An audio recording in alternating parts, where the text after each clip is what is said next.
Bienvenue au Bulletin des régions. Au sommaire, cette semaine, à Deschambault, Grondines et Saint-Ubalde, comme partout au Québec, c'est le temps des sucres. À Saint-Ignace de Loyola, on se remémore l'épopée des bateaux blancs sur le Saint-Laurent. À Sainte-Anne-des-Monts, le garage à musique offre des ateliers aux jeunes du primaire et du secondaire. À Saint-Gabriel de Brandon, l'émission Chacun son refrain fait découvrir des nouveaux talents. À Forestville, une vingtaine de jeunes de la Côte-Nord participaient à la finale régionale de secondaire en spectacle. À Gaspé, on prépare la 19e édition du Festival de musique du bout du monde. À Baie-Saint-Paul, le boxeur Sébastien Butch Bouchard prépare son retour sur le ring à Montréal le 28 avril prochain. Et enfin, de Montmagny à Rimouski, 150 cyclistes rouleront au profit de l'Association du cancer de l'Est. Bonne émission!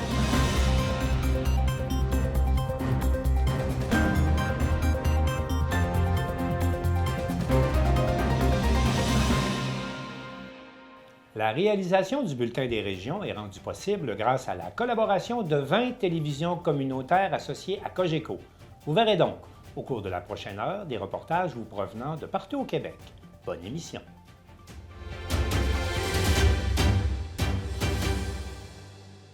Partout au Québec, c'est le temps des sucres. Et Charles Laviolette de CJSR a rencontré des acériculteurs qui nous expliquent toute la science et le savoir-faire qui se cache derrière le sirop d'érable.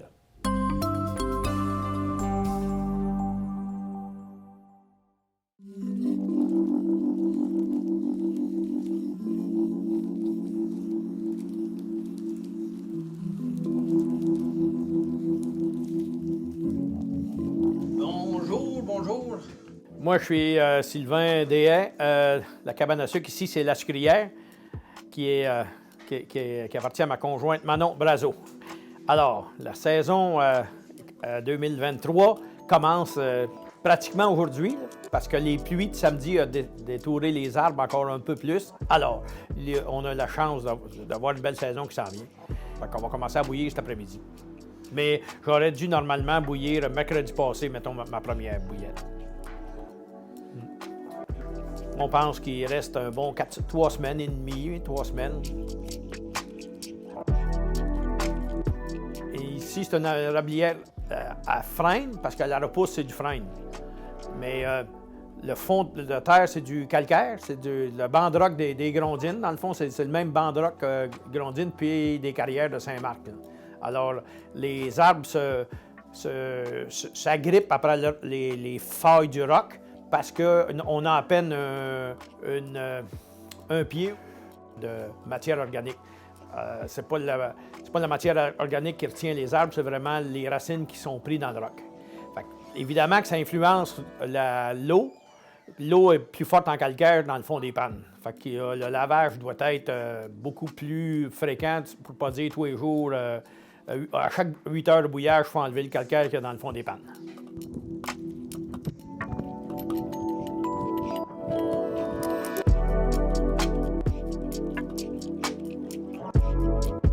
Bonjour, moi c'est Karine Douville. Je travaille dans les érablières Douville. Moi, je m'occupe surtout de la forêt, puis un peu l'organisation du centre de bouillage là, qui est à Saint-Ubalde. On est ici présentement. Nous, on est un peu dans les montagnes. On n'a pas beaucoup de surface terrière. Là. On est sur des caps et tout ça. Nos érables, ça coule bien. On est des érablières froides. Le goût du sirop peut changer autant au niveau des installations de tubulure en forêt. Si ton niveau n'est pas bon, si tu n'as pas un système de pompage extrême, bien, tu risques de faire du sirop qui est très foncé.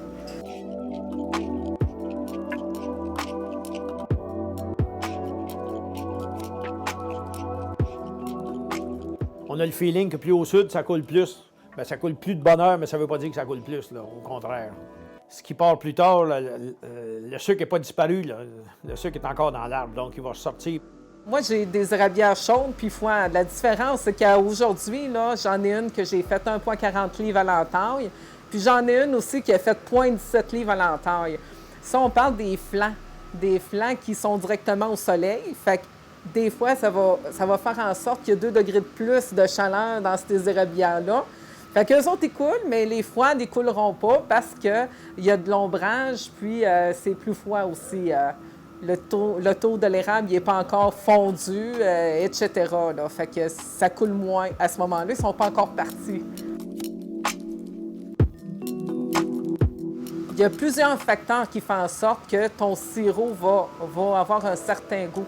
Nous autres, au début, quand on s'est équipé, on a décidé d'y aller avec 2 bouilleuses au bois. Pourquoi le bois? Parce qu'on avait le choix aussi avec l'électrique, mais l'électrique, ça donnait pas un goût. L'effet de Maillard n'existait pas à ce moment-là, dans ce sirop-là. Donc, ça donnait pas un sirop qui était très caramélisé. Donc, on a opté pour des bouilleuses au bois, justement, pour développer ce goût-là. Puis, aussi, on a des concentrateurs qui montent quand même assez haut. Ça, ce qui fait en sorte que le temps de bouillage est moindre. Donc, pour du sirop, on fait du sirop quand même très pâle, du 2A, du A, bien, je dirais du doré, du ambré, plus souvent qu'autrement. Si vous voulez avoir un bon sirop de qualité, puis qu'il y a une cuvée de telle journée, bien, achetez directement du producteur. Vous allez pouvoir goûter la différence des goûts. Tandis que, par exemple, les marchands à grande surface, eux autres, ils font des mélanges de sirop. Bien, en fait, c'est toujours la lune de Pâques qui mène. Ça coule toujours à Pâques. Même si le monde va plus à la messe, ça coule à Pâques. Fait que si Pâques est dans le milieu du mois comme il est là, donc plus proche de la deuxième demi du mois, bien, ça va couler un petit peu plus tard, ce qui est normal. Si le Pâques sera le 25 mars, bien, ça aurait commencé plus tôt, là, pour finir plus tôt. Mais ça coule toujours à Pâques, ça, c'est comme indéniable. Là. Moi, je m'appelle Richer Douil. Je fais les sucres depuis toujours. J'ai 72 ans. J'ai commencé à l'âge de 5 ans à aller à la Rivière avec mon père. Puis, je me rappelle les premiers souvenirs que mon père faisait ça d'un gros chaudron de fonte sur un feu ouvert attaché avec une gaule au-dessus du feu. On faisait des sucres avec 300-400 entailles. Cette même érablière-là, on l'entaille encore aujourd'hui, on dirait comme 65 ans plus tard. En réalité, là, les années sont différentes d'une à l'autre. On peut parler du réchauffement climatique, de qu'est-ce qu'on voudra. C'est une année un peu tardive, cette année, mais c'est pas une année exceptionnelle, parce qu'il y en a eu d'autres années comme ça, que ça a été tardif, puis que tout le monde pensait qu'il ne se fera pas de sirop. Moi, en tous les cas, je ne vais pas lancer de prédiction, mais la seule affaire que je peux promettre à tout le monde, que si vous pas en tête, vous allez faire du sirop encore cette année. Il n'y a pas une année que la terre ne dégèle pas, donc quand la terre dégèle, on fait du sirop. Fait que c'est sûr qu'on va faire du sirop encore cette année. La quantité, on ira au mois de mai, on va le savoir.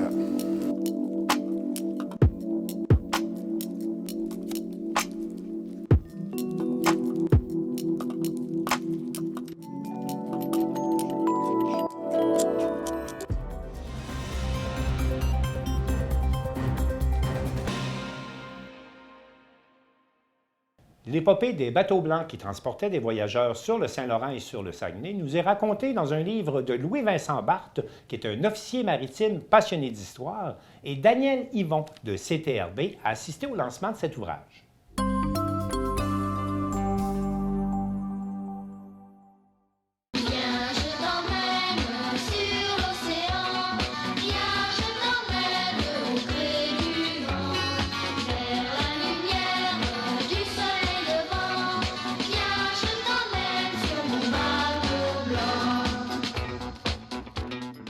Aviez-vous travaillé ensemble sur Non. le bateau? Jamais, non? Non. Vous aviez chacun votre bateau? C'était Lui, quoi vos postes? lui, il était sur le deck, puis moi, j'étais sur l'engin. OK, vous étiez Non, dans non. les machinistes, là, qu'on appelle. Le monsieur, des machines. c'était un casse à l'huile. OK. Moi, j'étais un officier. OK, OK.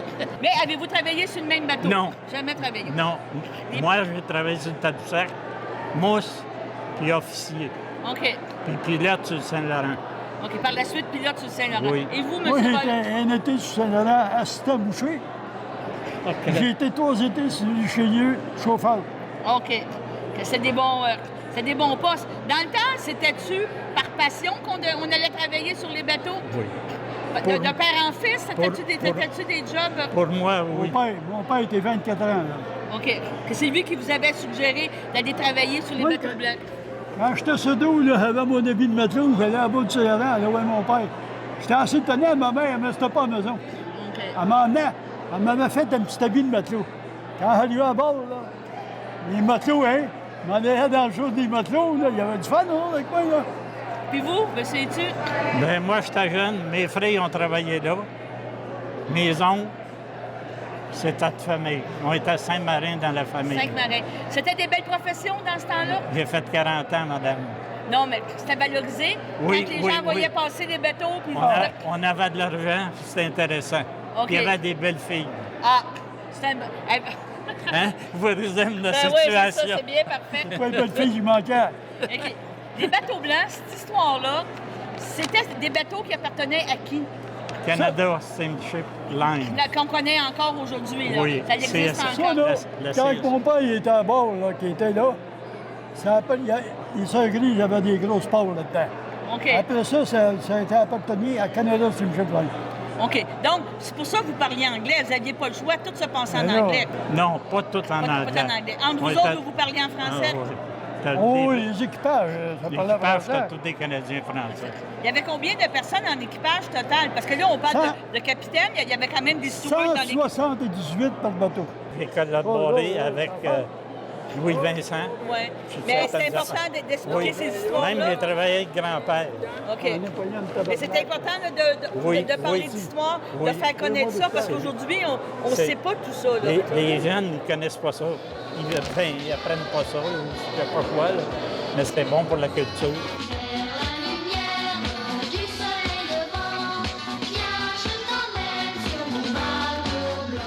Oui, Vincent, on n'est pas écrivain, on devient écrivain. C'est quoi qui t'a amené la première fois à dire j'aime ça écrire? Je sais que tu aimes parler, là, mais qu'est-ce qui t'a amené à écrire? Bien, moi, j'étais sur le fleuve Mackenzie, je travaillais pour la Côte-Côtière, j'étais premier officier à bord. Et puis, j'ai envoyé un courriel à des amis de la famille proche. Et puis, là, j'expliquais mon travail. Qu'est-ce que je voyais, la nature. Là, les gens m'ont écrit en réponse en me disant écoute, on aime ça, c'est bien qu'est-ce que tu écris, on veut découvrir le Nord en même temps que toi. Puis moi j'ai continué, puis là, je me suis pris au jeu. Et puis quand je suis revenu sur les lacs, sur le fleuve, j'ai continué à écrire. Et puis j'étais un passionné d'histoire aussi, fait que ça m'a amené à rencontrer des gens puis à développer des amitiés. Et puis là, j'ai sorti mon premier livre, Les Chroniques d'un marin. OK. Et puis là, j'avais fait une exposition auparavant, en 2013. Je savais que j'avais du matériel pour écrire des livres juste sur l'aspect historique du fleuve Saint-Laurent. On est marin? On est matelot? Si on vit à Saint-Hyacinthe, sûrement. Mais moi, j'ai ça dans l'ADN. Et je suis de la 5e génération en ligne. Tu voyais-tu faire d'autres choses dans la vie? Jeune, j'étais archéologue. Puis, tu sais, j'ai connu mon arrière-grand-père. Puis lui, il a navigué 51 ans dedans. Fait que sur les bateaux blancs, justement. Les bateaux blancs. Puis j'ai son manteau. Et puis, il était pilote sur le Québec et sur le Saint-Laurent. Et puis, fait que là, à jaser avec lui, je pense qu'inconsciemment, il m'a donné le goût. Puis le bout du fleuve, mais je suis né aussi sur le bord du fleuve, Saint-Ignace. Tu les as vu passer des bateaux, là. Ouais. Peut-être pas des bateaux blancs, mais tu as vu passer des bateaux. Ouais. Tu sais, là, dans ton livre, tu me parles des personnes, là, parce que je l'ai feuilleté là, pendant ta séance de signature. Ouais. Et tu parles des gens, tu parles des gars qui vivaient dessus, comment ça se passait. La CSL était propriétaire des navires de croisière. Il amenait le monde à Tadoussac, il amenait le monde au Noir-Richelieu, à la Malbaie. C'était de la convergence des années 50, là, des années 40. Là. Pas même avant ça. Dans le fond, la CSL est née des bateaux de croisière. OK. Puis ces bateaux-là, là, ça venait de partout là, pour venir faire des au Québec, là, pour venir faire des croisières. Non, ils faisaient juste les gens. Les gens, oui. Les Américains surtout, les gens de l'Ontario. Jusqu'à la Deuxième Guerre mondiale, c'était les touristes anglophones. OK. L'ouest de Montréal, l'Ontario, puis le nord-est américain. Puis après la Deuxième Guerre mondiale, les Québécois ont commencé à avoir... assez d'argent pour le faire. Oui, là. c'est ça. Parce qu'avant ça, les Québécois, disons qu'on était pauvres. Oui. Puis la Deuxième Guerre mondiale, après, avec les usines, le développement a donné un pouvoir d'achat aux Québécois. Ben ouais. Tu as parlé aussi de tragédie, d'événements qu'il y a eu avec ces bateaux-là. Ouais. C'était important pour toi de ramener tout le monde. Non, je suis un passionné d'histoire, puis je veux dire, c'est une facette. Les tragédies font partie de la vie. Ils font partie de l'histoire des bateaux blancs, font partie de l'histoire de ces marins-là. Et je voulais mettre ça en évidence aussi. OK, c'est bien. tu continues encore de naviguer. Oui. C'est quoi tes prochains projets en navigation, puis après ça, en livre? Ben là, c'est sûr que j'aimerais ça passer mon capitaine au long cours. OK. Et puis, les prochains livres, en principe, si tout va bien, à l'automne, il va y avoir un livre sur les dragues et remorqueurs. Et c'est une autre facette qu'il n'existe pas de livre québécois, français sur... Il y a des livres en France sur les dragues et remorqueurs, mais il n'y en a pas au Québec, il n'y en a pas. Fait on va remédier à la situation. C'est ça. Sur l'océan, viens, je t'emmène au gré du vent, vers la lumière du soleil levant. Viens, je t'emmène sur mon bateau blanc.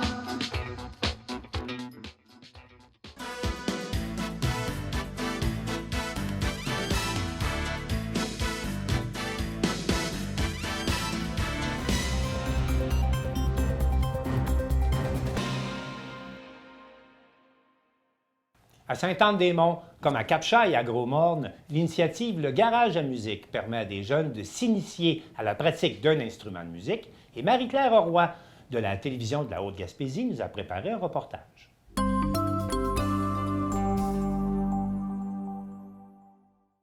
Un beau projet dans le secteur de Sainte-Anne-des-Monts et de la Haute-Gaspésie, le projet qui s'appelle le Garage à musique. Je suis avec Guillaume Campion.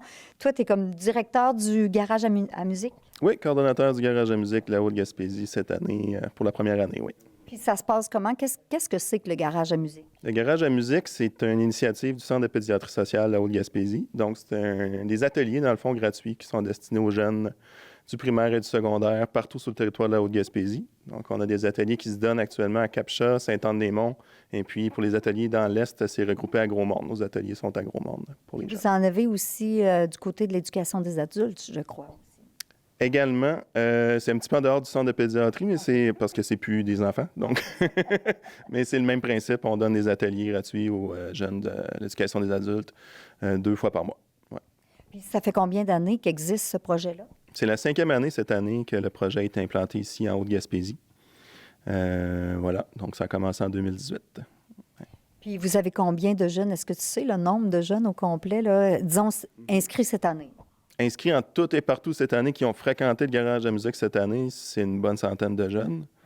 Et actuellement, qui vont faire notre événement de fin d'année, là, qui sont toujours avec nous, qui suivent, là, les durs de dur, on a 57 précisément. Wow, c'est quand même beaucoup de jeunes, ça vaut la peine. Là, tu parlais de l'événement de fin de saison, mais vous avez eu pendant l'année, en plus des activités musicales où les jeunes apprennent, vous avez eu aussi des ateliers.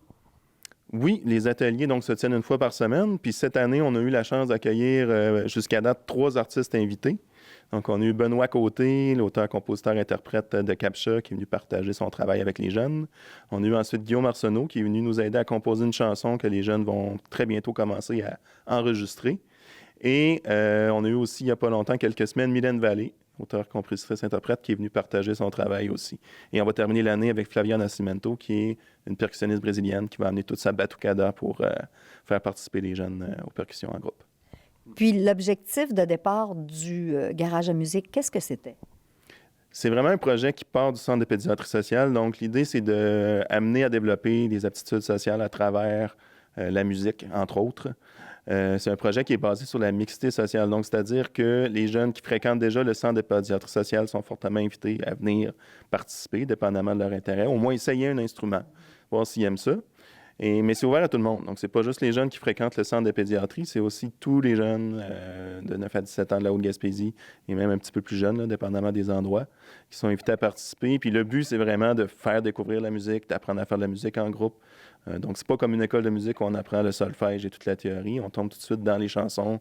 Dès qu'on connaît quelques accords, on joue tout le monde en groupe, puis on découvre le plaisir de faire de la musique en groupe. Oui, puis cette année, bien, il y a aussi le fameux projet dont tu parlais tout à l'heure. En plus, ce sont des compositeurs, les jeunes d'aujourd'hui. Oui, tout à fait. Depuis la fin du mois de janvier, on est dans un projet de composition. On a composé le texte avec Guillaume Arsenault. Et chaque groupe va faire une composition originale. Donc, ils ont composé la musique durant les ateliers. En travaillant très fort, depuis 2 mois. Donc, on a en tout 8 compositions originales qui vont sortir du Garage à musique de la Haute-Gaspésie cette année. Bien, c'est bien. Je te remercie beaucoup, Guillaume. Merci à tous les enseignants aussi qui étaient là aujourd'hui. Bonne journée. Merci à toi.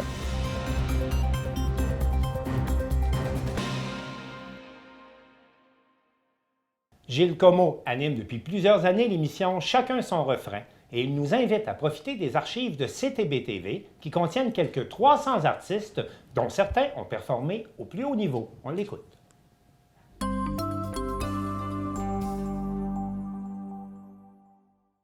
L'émission Chacun son refrain à CTB-TV nous fait découvrir nos artistes québécois.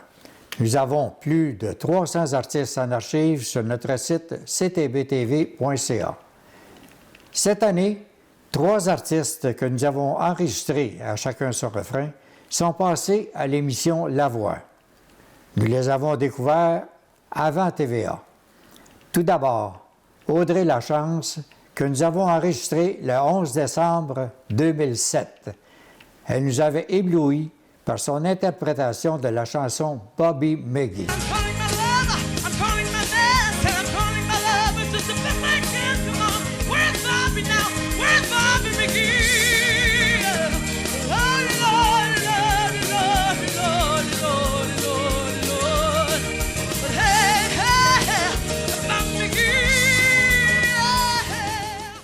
Nadia-Lise Perron a été l'artiste la plus âgée à la voix. Voici un extrait de notre enregistrement du 20 octobre 2020. Au milieu des rochers, puisse renaître une fleur. Il suffirait de si peu. J'ai commencé avec Jean Grimaldi. Monsieur Jean Grimaldi, j'ai fait de la tournée avec Monsieur Grimaldi. Cette tournée-là, il y avait Chantal Paris, les Houlops, Perry Mason, des gens de la veille, de l'avant-veille même. Et puis après la tournée, j'ai fait un peu de chansonnier. J'ai touché un peu à tout. Et puis, Jeunesse d'aujourd'hui est arrivée. J'ai fait un 45 tours avec Stéphane Venn et Paul Baillargeon. Ma gérante, c'était Yuki Ryu, la maman de Mitsu. Fait que ça fait quelque temps de ça. Là, je vous parle d'une chose, ça fait... Je ne veux pas tricher non plus. Ça fait 50 ans de ça. Enfin, Soren est venue à Chacun son refrain le 11 octobre 2022. Une jeune artiste qui promet.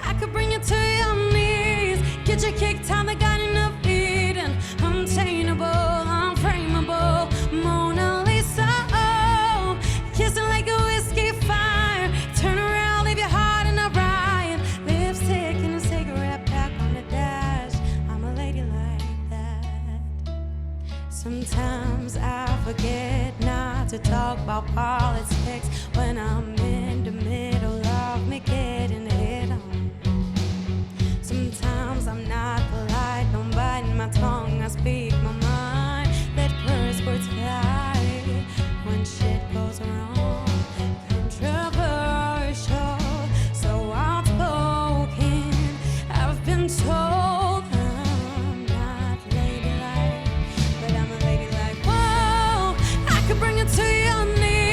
Get you kicked down the Garden of Eden, untameable, unframeable, Mona Lisa. Oh, kiss you like a whiskey fire. Turn around, leave your heart in a riot. Lipstick and a cigarette pack on the dash. I'm a lady like that. Oh, I'm a lady like that. Controversial, so outspoken.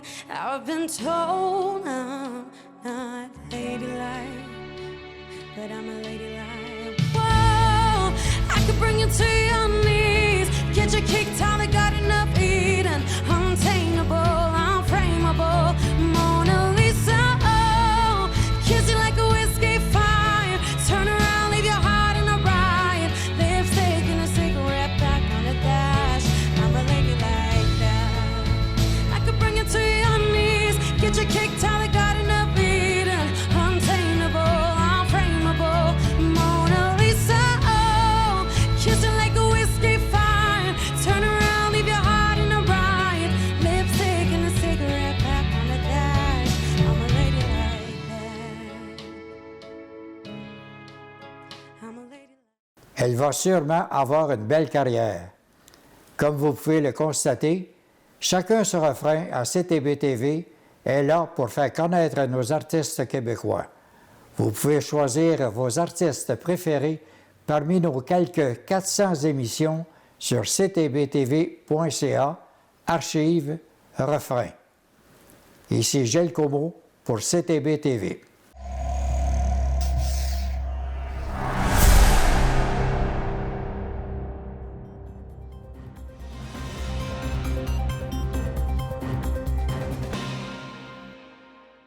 Joanie Godreau de la Télévision du Littoral nous présente les jeunes artistes qui ont participé à la finale régionale de secondaire en spectacle et qui représenteront la Côte-Nord à la finale nationale.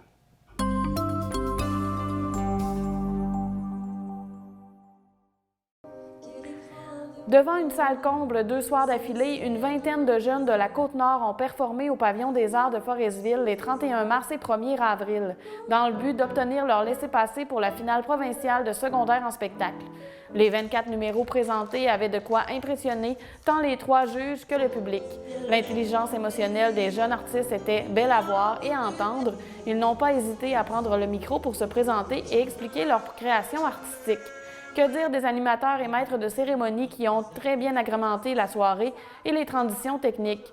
De futurs journalistes étaient eux aussi à l'action pour couvrir l'événement qui rassemblait des étudiants de 9 écoles secondaires de la Côte-Nord. Après la présentation de toutes les représentations le samedi soir, la tension était palpable dans la salle remplie en entier par les parents et les familles des participants. Un entracte de 10 minutes ainsi qu'un numéro de délibération assumé par Benoît Tremblay, ancien candidat de secondaire en spectacle, ont permis aux 3 juges de sélectionner 6 gagnants et un coup de cœur. Le public avait aussi l'opportunité de voter pour son artiste préféré. Enfin, vers 21h30, les lauréats de l'édition 2023 ont été divulgués. L'heure n'était pas à la surprise puisque tous ceux qui ont remporté avaient été chaudement applaudis par le public. D'abord, la place la plus convoitée, soit celle du numéro ayant obtenu le plus de points du jury, a été attribuée à Louis Ortega de l'école Jean du Nord-Manicouté de cette île. Le jeune homme a réussi à charmer le public avec sa composition « Tu te souviendras de moi », entremêlant guitare, voix et humour. Ma dernière routine, même si j'ai pas d'argent, puis tu te souviendras de moi. Tu te souviendras de moi.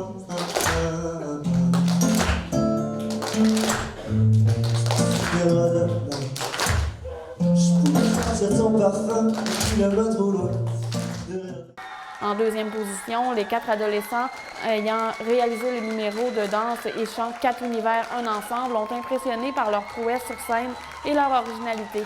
Elles ont d'ailleurs reçu le prix coup de cœur du public qui n'a pas manqué de les émouvoir. Léa Gravel, Mélissa Boucher, Laurane Caron et Clara Hood étudient à la polyvalente des baies de Bécomo. J'ai 2 amis qui sont aussi mes amoureux. Le ciel est bleu, nous n'avons rien à faire, rien qu'être heureux. Déjà lauréate, la Bécomoise Léa Gravel ne s'est pas arrêtée là. Elle s'est vue remettre la 3e place grâce à l'interprétation de la pièce Le paradis de l'amour d'Ariane Roy. Il faut dire que son charisme sur scène et sa voix à la fois douce et touchante ont tout à voir avec son succès. La jeune femme a aussi été choisie pour participer au camp de chansons de Petite-Vallée, assorti à une bourse québécoise de 700 $. Ta chemise bleue et blanche, je rêve à toi. En danse, Angie Charrette de l'école secondaire Serge Bouchard de Bécomo s'est glissée en 4e position avec son numéro intitulé « Insomnie quand tu nous tiens ». Et puis passer minuit, je danse en rythme des tachycardies. Et tout s'emballe, et tout balance, et tout m'étale, et tout me fuit. Quant à Laurence Jourdain de cette île, 5e rang, elle a su mettre en valeur la langue Innu en chantant la pièce Ouassette du groupe Cachetine, le jour même de la Journée nationale des langues autochtones.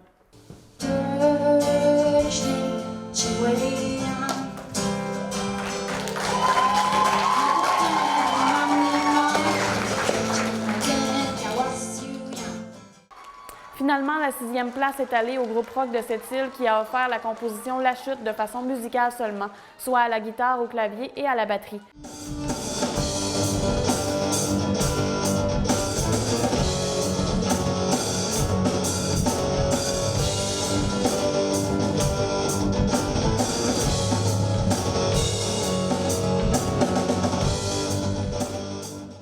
Le jury a aussi choisi son coup de cœur et c'est Léa Touzel de l'école Monseigneur Labrie d'Art Saint-Pierre qui l'a mérité, elle qui a présenté sa composition « Créer mon propre chemin ».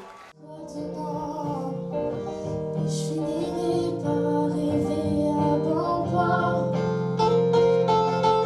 Un jour je partirai, je créerai mon propre chemin qui m'amènera à mon destin. Le jury était composé de 3 personnes issues du milieu des arts et de la Haute-Côte-Nord. Il s'agit de Stéphanie Lessard, Renaud Cyr et Véronique Lévesque. Ils ont eu la lourde tâche de sélectionner les lauréats de cette finale régionale qui iront représenter la Côte-Nord au rendez-vous pan-québécois à Laval du 1er au 4 juin.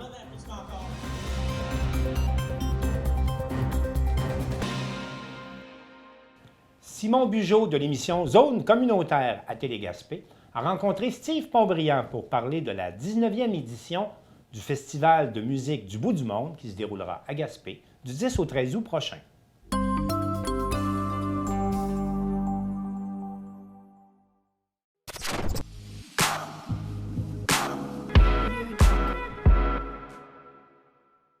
Bonjour et bienvenue à la Zone communautaire. Aujourd'hui, on va parler de la 19e édition du Festival de musique du bout du monde avec son co-directeur général, Steve Pontbriand. Bonjour, Steve. Merci de me recevoir, Simon. Alors, Steve, c'est une tradition, c'est quelque chose maintenant qui est très bien implanté à Gaspé, le Festival de musique du bout du monde. Cette année, à la 19e édition, bien là, on a déjà accès à quelques primeurs de la programmation. C'est à ce sujet-là que tu viens nous voir aujourd'hui. Absolument. Parle-nous un peu là, de ce qui va faire rêver et charmer les spectateurs cet été au festival. Bien, tout d'abord, on a lancé, on a dévoilé en fait la programmation de 2 plateaux de diffusion bien particuliers qui ont une certaine parenté dans l'expérience que ça offre aux festivaliers, le spectacle au lever du soleil au Cap Bonami, le fameux spectacle au lever du soleil, puis la scène au sommet du Mont Béchervaise, donc 2 expériences en pleine nature.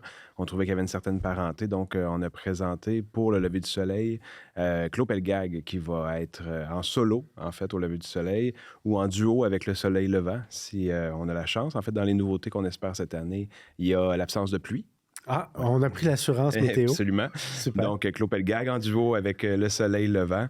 Vraiment un artiste qu'on est ravis d'accueillir. Pour la première fois, un artiste d'origine gaspésienne qui va être au lever du soleil.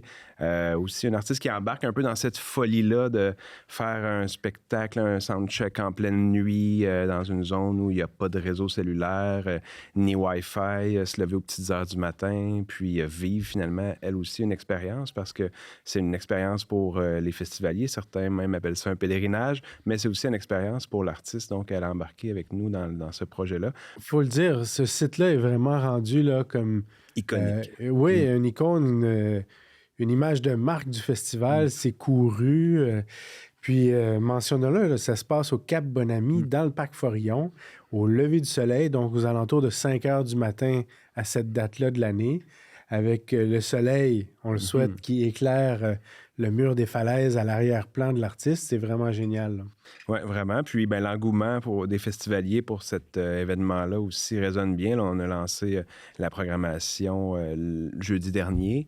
Puis ben, déjà, il ne reste qu'une dizaine au moment de faire cette entrevue, qu'une dizaine de billets disponibles. Donc, sur les 700 billets qu'on a mis en vente, c'est allé très vite. Les gens sont au rendez-vous à chaque année. Là. C'est vraiment une belle affaire. Puis, donc, c'est ça pour le lever du soleil. Pour le Mont Béchervaise, on va recevoir Lara Klaus en ouverture le 10 août.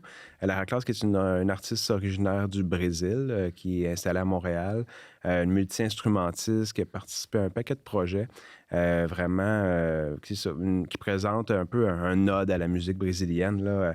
Elle touche à tout, drum, guitare, piano, puis elle est accompagnée de ses musiciens, donc elle va être en formule complète là, au sommet du Mont Béchervaise. Puis quand on parle du sommet du Mont Béchervaise, on parle vraiment du sommet. Là. Pour accéder, les visiteurs peuvent monter à pied. Ils peuvent monter à pied, ils peuvent prendre la remontée mécanique aussi.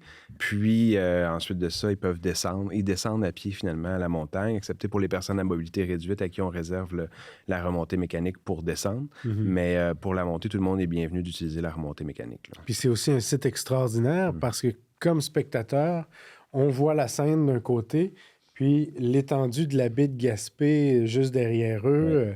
C'est vraiment un endroit aussi où toute l'inspiration musicale là, peut avoir une portée là, aux dimensions d'horizon. Oui, puis c'est vraiment deux plateaux, le lever du soleil puis le Mont Béchervaise, qui inspirent les artistes qui viennent. Puis souvent, on a le droit à des prestations uniques, un peu conçues sur mesure en lien avec l'événement. J'ai en tête un moment avec Flore Laurentienne l'année passée où la pluie s'est mise à tomber. Tout le monde a sorti leur parapluie. Sur la tôle de la scène, on entendait le bruit de la pluie, puis ça s'est harmonisé avec leurs pièces. Puis il y a vraiment des moments comme ça uniques qu'on vit en pleine nature. Puis au loin, c'est ça, on voit évoluer le paysage, les bandes nuageuses qui passent au loin. On a vraiment une vue imprenable sur la baie de Gaspé là, à vivre si ce n'est déjà fait. Donc, une artiste brésilienne pour l'ouverture et ensuite? Ensuite de ça, vendredi, Elliott Maginot. Elliott Maginot qui a une musique inclassable, inspirée un peu du classique, des sonorités d'Afrique de l'Ouest aussi. Chante beaucoup en anglais, en français un petit peu aussi. Puis, encore une fois, un fit parfait, le comité de programmation. Vous voyez Elliott Maginot sur ce plateau-là. C'est les artistes qu'on programme sur ces plateaux-là. On est inspiré finalement par le paysage gaspésien quand on les choisit. Fait qu'il y a vraiment un fit parfait pour Elliott Maginot aussi ce vendredi 11 août. Et pour la troisième prestation au sommet du Mont-Charvaise, on parle de Dominique Fils-Aimé. Exactement, Dominique Fils-Aimé, qui a des racines afro-américaines, qui nous propose une musique soul, puis un charisme aussi très impressionnant, une voix envoûtante. Là. Je vous invite à aller écouter sur ses réseaux sociaux ce qu'elle fait. Là. Ça va être vraiment... Seule ou en groupe? Elle va être accompagnée de son ensemble complet. Là, ouais. On parle de programmation, justement. Comment ça fonctionne là, au comité organisateur du festival pour choisir, pour dénicher ces perles d'artistes-là pour venir performer à Gaspé? En fait, à l'automne, on se réunit, le comité de programmation, il y a les membres de l'équipe du festival, mais il y a aussi, je dirais, des anciens du festival, des toutes premières éditions qui sont encore avec nous dans les réflexions. Justement, on s'établit des wishlists, je m'excuse un peu l'anglicisme, pour chacun des plateaux, parfois plusieurs dizaines d'artistes potentiels pour chaque plateau. Puis, c'est notre collègue Bianca Lévesque qui fait le démarchage durant l'année. Parfois, on peut approcher une centaine d'artistes pour finalement arriver avec 3 ou 4 qui sont disponibles dans nos dates, en mesure de faire le voyage, qui acceptent aussi les propositions qu'on fait. Donc, c'est ça. C'est un démarchage qui dure à l'année. Parfois même, on s'y prend l'année d'avant là, pour des projets de plus grande envergure avec des artistes qui viennent de l'international. Là, je ne m'avance pas, mais le 20 avril, là, vous en aurez peut-être un peu plus à ce sujet-là. C'est ça, parce que le reste là, de l'ensemble de la programmation va être annoncé en conférence de presse sur les réseaux sociaux. Sur les réseaux sociaux. Le 20 avril. Le 20 avril prochain. Donc, on va annoncer la programmation attendue sous le chapiteau sur la scène Hydro-Québec. 3 soirs, des plateaux doubles à chaque fois, 2 spectacles donc par soir. On a l'habitude de recevoir des artistes qui sont connus du grand public, mais aussi d'avoir des propositions, des découvertes qui accompagnent ces artistes-là. Donc, cette formule-là est encore attendue sous le chapiteau sur la scène Hydro-Québec. Sinon, on va aussi dévoiler les artistes qui vont être sur la scène Loto-Québec, la scène gratuite sur la rue de la Reine. Et puis, les artistes qui vont être dans notre série de concerts chez les partenaires, un peu partout dans le Grand Gaspé, là, il y a des concerts qui ont lieu chez nos partenaires, puis on va dévoiler ça aussi le 20 avril. Alors, on rappelle les dates. Cette année, ça va se passer du 10 au 13 août. Alors, sur la rue de la Reine, sur le Mont Béchervaise, au Cap Bonami, et ainsi que sous le chapiteau. Steve Pontbriand, merci beaucoup. Merci de m'avoir reçu.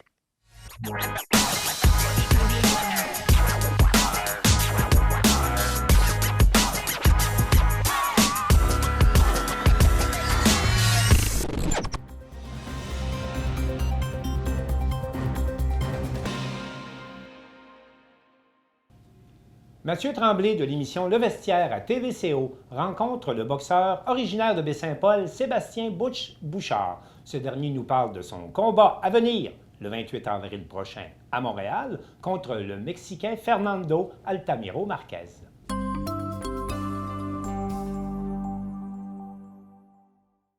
C'est avec un immense plaisir qu'on reçoit aujourd'hui Sébastien Bouchard, boxeur originaire de Baie-Saint-Paul. Bonjour Sébastien. Bonjour. Hey, déjà 20 ans que tu fais de la boxe. C'est ouais, incroyable, ça hein? ne nous rajeunit pas. Non, effectivement. Tu as commencé jeune, visiblement. Oui, à 15 ans. Écoute, on a su dernièrement qu'enfin, tu as un combat qui s'en vient le 28 avril prochain en sous-carte du championnat de Kim Clavel. Donc, ton adversaire, Fernando Alan Minaro Barquez, 11-1, un Mexicain. As-tu hâte? Oui, j'ai très hâte, très, très hâte. Écoute, ça fait plus d'un an qu'on est inactif. On demande à Yvon depuis longtemps de nous ramener dans le gym, ramener dans le ring, je veux dire, pardon. Puis là, ça va se passer là, en sous-carte de Kim. On a très, très, très hâte. J'ai faim, puis je m'ennuie de me battre. Est-ce que tu connais un peu ton opposant qu'on voit ici, justement? Est-ce que tu connais un peu? On n'a pratiquement pas de détails sur lui. On a 2 vidéos de 10 secondes qui nous en disent très peu. Mais on sait que le gars a une grosse carrière amateur. Il a été champion du Mexique chez les rangs amateurs. Là, il y a une fiche de 11-1-9 KO. Fait qu'on sait que le gars, il cogne dur. C'est un bon cogneur, là. C'est un bon cogneur. Il s'est pas battu contre personne dans ses 11 combats. Fait qu'on sait que les gars ont des fiches négatives. Tout, c'est battu contre des adversaires qui ont des fiches négatives, mais il faut faire attention parce qu'on sait qu'il a été champion d'État. Fait qu'il faut rester prudent. Comme je t'ai dit, on n'a pas de visuel de lui. Fait qu'on va s'ajuster en fonction du combat, comment ça va aller. On en parlait un peu avant d'aller en onde. Toi, tu es un boxeur qui s'ajuste beaucoup. Tu n'es pas un plus grand cogneur, tu n'es pas le meilleur en défensive, mais tu es bon dans tout. Est-ce que c'est ça qui va t'aider dans ce combat-là? Bien, je pense que oui. Tu sais, comme je te disais tout à l'heure, moi, ma force, c'est mon ring IQ. C'est la manière que je m'ajuste dans le coin. Dans le ring avec mon coin, avec l'aide de mon équipe. On va dire, comme François me dit toujours dans le coin, il dit passe à travers du premier round tout seul, puis après ça, on va travailler en équipe. Fait qu'on va s'ajuster en fonction de ce qu'on va voir de lui dans les 3 premières minutes. Justement, on en parlait, c'était intéressant. Tu disais que dans les rounds, on voit souvent les discussions de 30 secondes. Là. On voit la discussion de l'entraîneur et le boxeur. Toi, c'est vraiment une discussion, c'est pas juste en bon français un speech de l'entraîneur. Là. Oui, exact. Tu sais, quand tu pointes des boxeurs, des fois, que les athlètes, c'est plus des gars instinctifs, des gars qui ont des bonnes aptitudes physiques, fait que souvent, ils ne sont jamais portés à réfléchir. Fait que quand l'entraîneur leur parle dans le coin, tu peux voir quasiment le vide dans leurs yeux. Puis moi, quand je suis dans le coin, au contraire, là, on a une discussion, on parle, puis on parle d'une stratégie, on parle d'un coup en précis. Fait que c'est ma force, c'est mon calme dans le coin, c'est mon calme dans le ring. J'entends aussi mes coachs me parler pendant le round. Tu as un exemple de ce que ça peut être comme discussion? Parce que ça se passe très vite. De ton consentant, tu n'as pas le temps de faire une belle mise en place. Là. C'est souvent, on a un plan de match. Puis en fonction du plan de match, mon coach me dit ouais, mais pourquoi tu fais pas telle chose? Puis là, moi, je suis capable de lui dire, à toutes les fois, je vais, mettons, à gauche, le gars me touche avec son jab ou il me couche avec sa main droite. Fait que il va être capable de dire, bon, ben parfait, ben d'abord, rentre la tête en dessous, fais un step à gauche avant. Fait qu'on est vraiment capable de s'ajuster en fonction de l'adversaire qui est devant nous.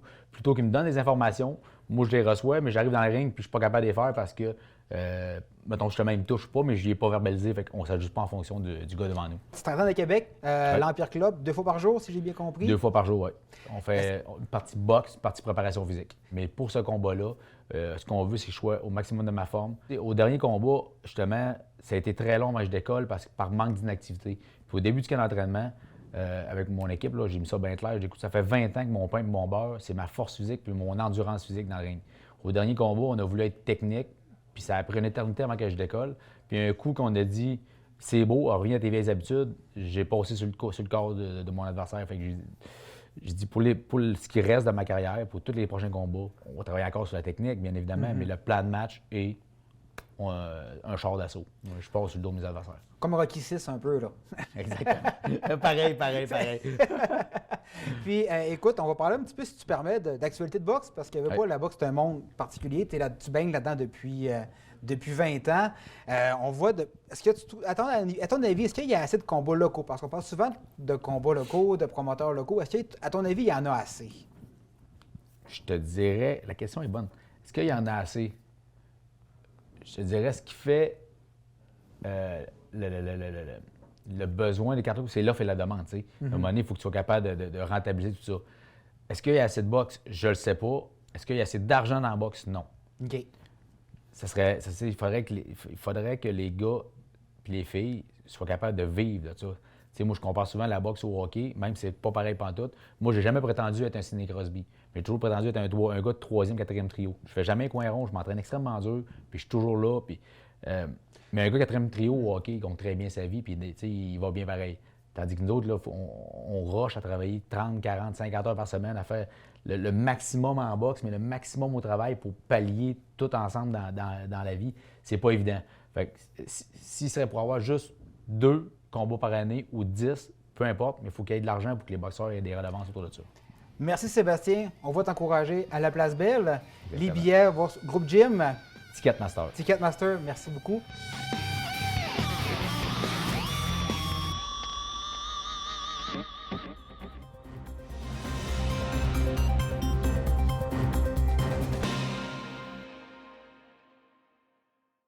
C'est le temps de s'inscrire à la 25e édition du défi Vélo plein air qui aura lieu les 8 et 9 juillet prochains. À cette occasion, 150 cyclistes parcourront la distance entre Montmagny et Rimouski au profit de l'Association du cancer de l'Est du Québec. Un reportage de Marc-André Pépin de TVCH.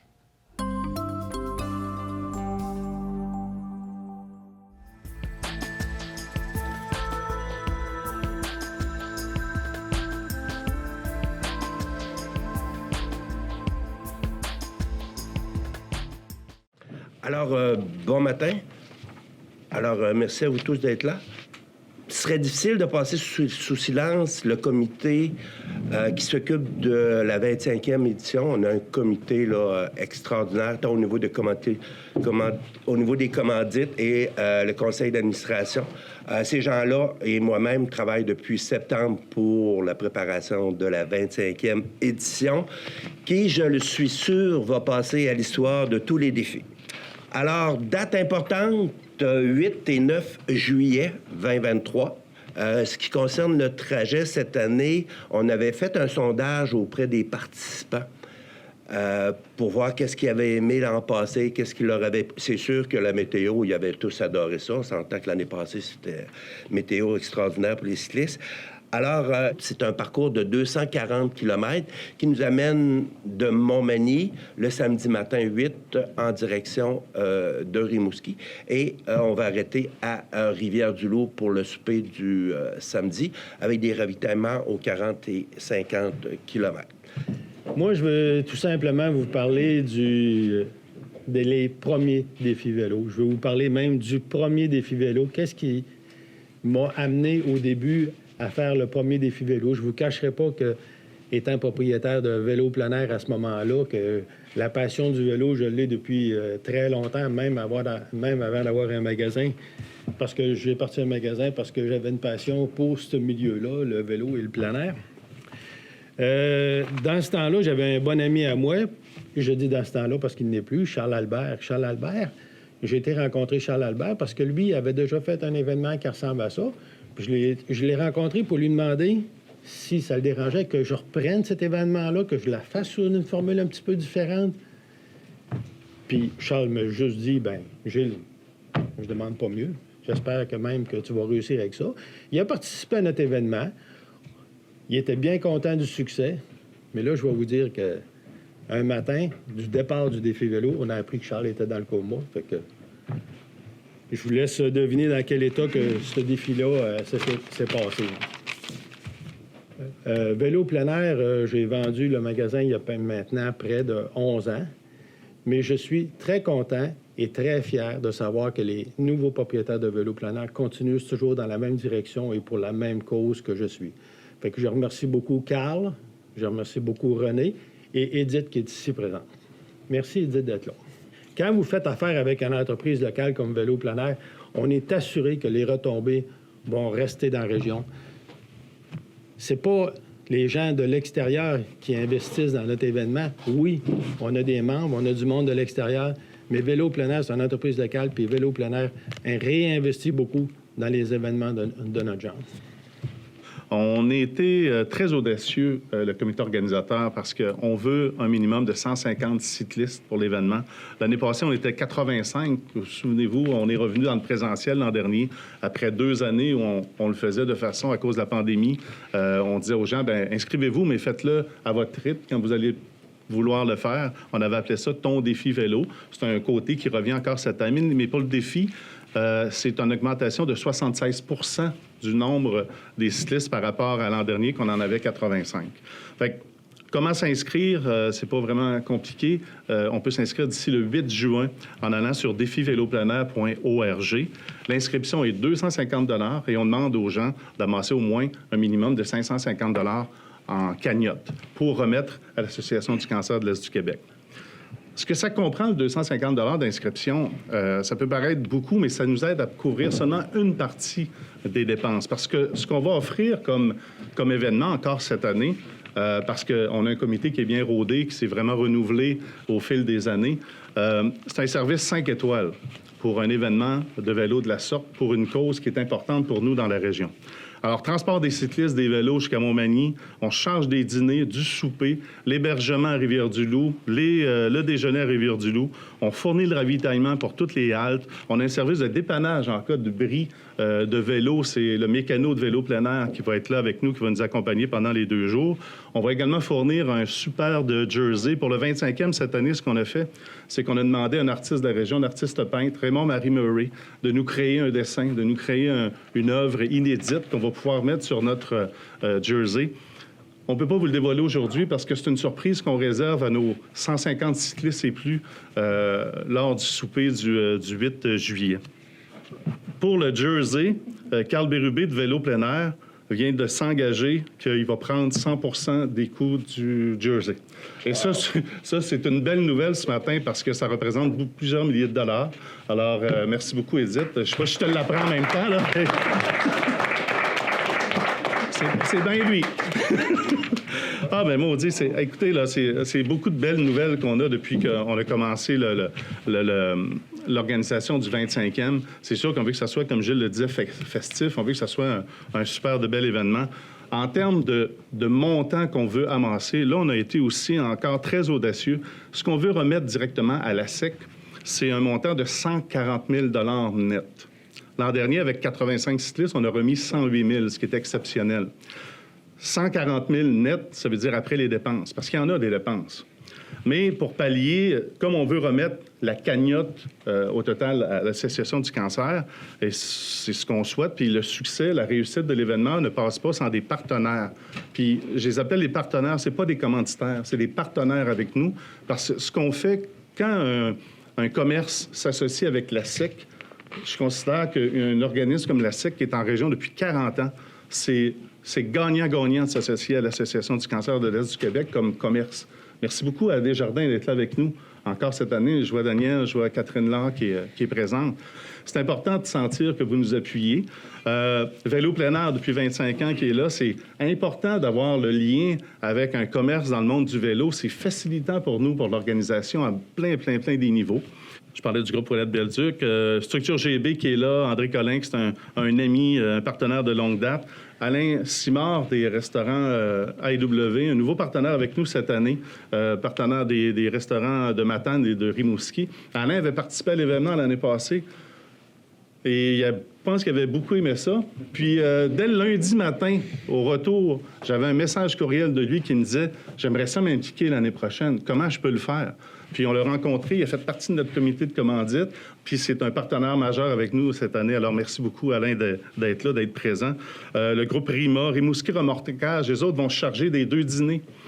Physio Ergo Sylvain Trudel, c'est le fun d'avoir ce service-là. Imaginez les cyclistes là, roulent 120 km une journée. Bien, à toutes les haltes, on a des physiothérapeutes pour faire des massages, pour s'occuper d'eux autres. C'est quand on dit un service 5 étoiles, le cycliste n'a qu'à embarquer sur sa selle puis à rouler, à faire les 240 ou les 315 km.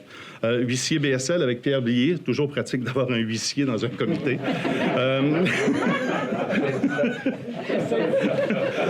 Je peux vous dire que ma première rencontre avec lui, ça saisit. La coop d'alimentation IGA, ça paraît pas, mais le ravitaillement, c'est plusieurs milliers de dollars. Puis avec Dominique Chiasson, c'était très facile. On est allé le rencontrer. Il dit « Hey, m'occupe de votre ravitaillement. C'est fantastique. » Sonic Propulse Énergie, avec le dynamique directeur général Danny Landry, qui est membre de notre comité, fournit des véhicules d'escorte, l'essence. Transport JMV du BIC pour emmener en autobus les cyclistes jusqu'à Montmagny le samedi matin. Transport Stéphane Ross, transport des vélos.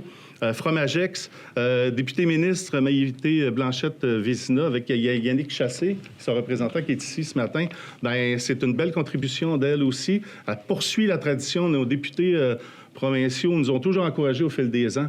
Alors, merci beaucoup. Paul Aubic va nous fournir un camion réfrigéré. Plomberie Robert Deschênes. Il y en a d'autres qui vont s'ajouter au cours des prochaines semaines. Ce que je veux vous dire, c'est que l'organisation de notre événement, c'est juste du positif pour le 25e. On a un comité qui est ambitieux, audacieux et très passionné. Alors, merci beaucoup. Pour les inscriptions, c'est défivéloplenaire.org.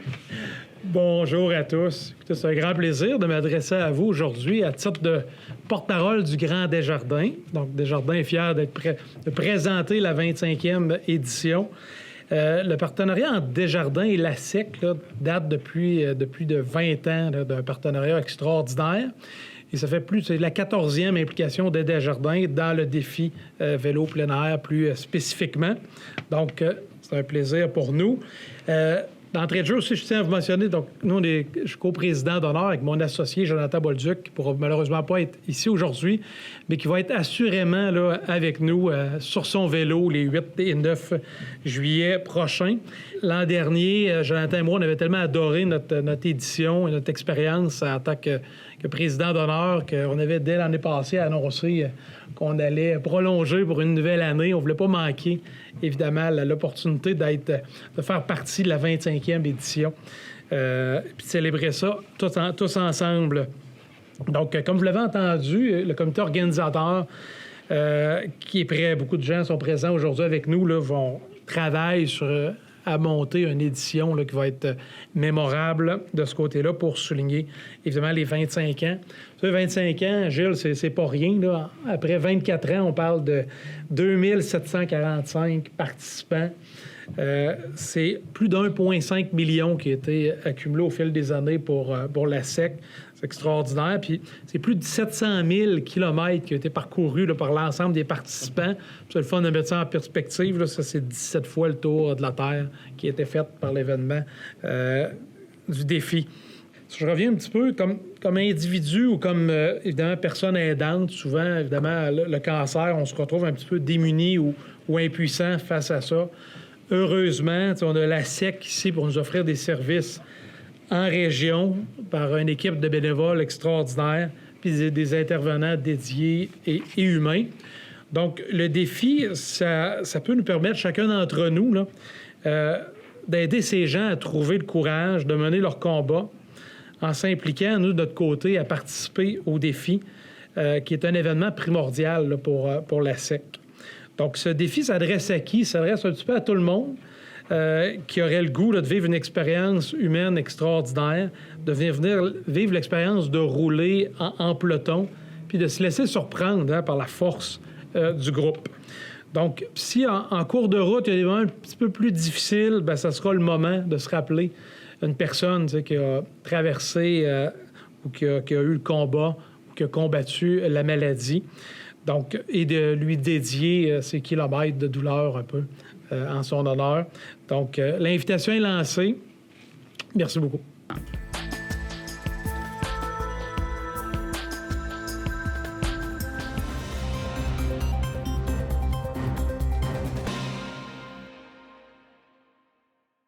C'est tout pour le Bulletin des régions. Cette semaine, je remercie toutes les télévisions communautaires qui y ont participé.